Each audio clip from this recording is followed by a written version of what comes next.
Aujourd'hui, je vous présente mon top 4 lectures préférées à vie.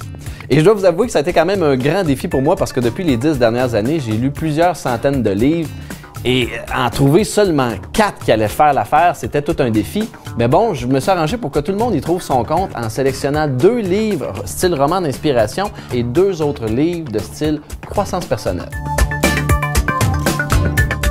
Comme premier livre, je vous présente L'Alchimiste de Paulo Coelho, qui est un auteur brésilien né en 1947. Et s'il y a une chose, plus que tout, que vous devez savoir à propos du livre, c'est que c'est un succès planétaire. On parle de plus de 100 millions d'exemplaires de livres vendus à travers la planète.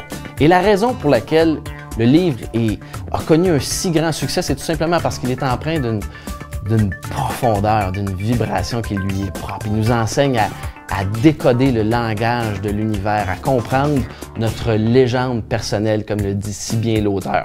Pour les femmes, il y en a pour tous les goûts. Pour les femmes, on a une belle histoire d'amour en trame qui est là, qui se présente tranquillement pas vite. Et pour les hommes, il y a un petit peu de guerre aussi. Fait que, il y en a un peu des deux bords. Et plus que tout, ce livre-là va vous apporter, va vous amener à réfléchir sur votre vie, sur votre existence, sur votre destin et ce sur quoi vous avez du contrôle. S'il y a une phrase qui résume bien, selon moi, le livre L'Alchimiste de Paulo Coelho, c'est celle-ci: dans la vie, tout est signe.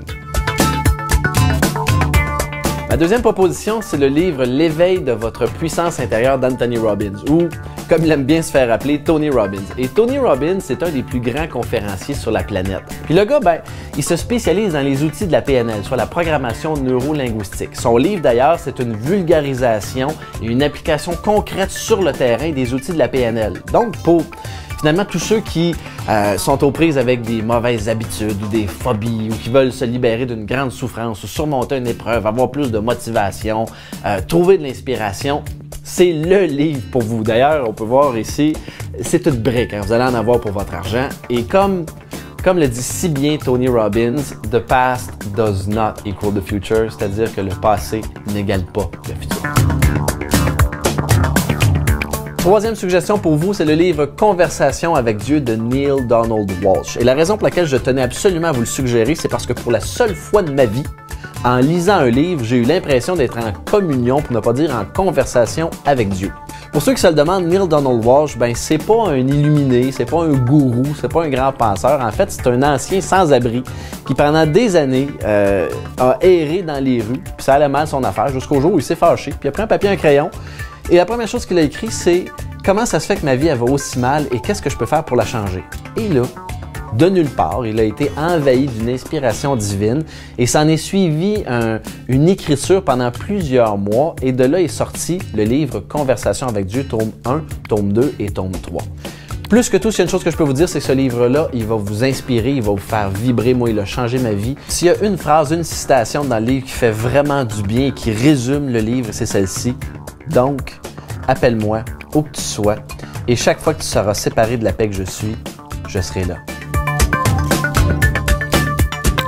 Le quatrième livre que je vous propose aujourd'hui, il s'adresse à tous ceux et celles qui n'aiment pas l'argent, qui ont des problèmes avec l'argent, qui ne réussissent pas à s'entendre avec l'argent, et c'est Le Millionnaire de Mark Fisher. C'est d'ailleurs en fait l'histoire de ce livre-là, un jeune homme qui a des rêves, qui voit grand, mais qui ne réussit pas parce qu'il y a toujours des problèmes financiers jusqu'au jour où il rencontre un millionnaire excentrique qui lui enseigne des lois dynamiques de la prospérité, comment s'ouvrir à l'abondance et se libérer des croyances qui le bloquent dans un état de pauvreté. La citation qui m'a le plus marqué de ce livre-là, c'est que l'abondance existe. Seulement, il faut s'ouvrir à elle et se mettre à son diapason. Voilà, vous avez maintenant entre vos mains 4 suggestions, mon top 4 lectures préférées à vie. C'est des lectures qui ont le pouvoir de vraiment changer votre existence, de révolutionner votre quotidien. Seulement, il vous reste juste une chose à faire, c'est de les lire.